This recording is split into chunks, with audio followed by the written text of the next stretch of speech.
Hi everyone, here we've got Samsung Galaxy M22 and let me share with you how to enable demo mode on this device.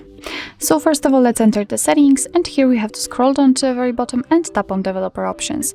If you cannot find the developer options, no worries, we've got the tutorial of how to enable them, so let's check it and come back to this video. Let's enter the developer options, and here we have to scroll down in order to find the demo mode. Let's tap on it, and right now we can first of all turn it on just by tapping on the switcher, and if you want to show it, just tap on the switcher under it. And as you can see, here we've got some differences on the status bar, so all the icons are in a full state.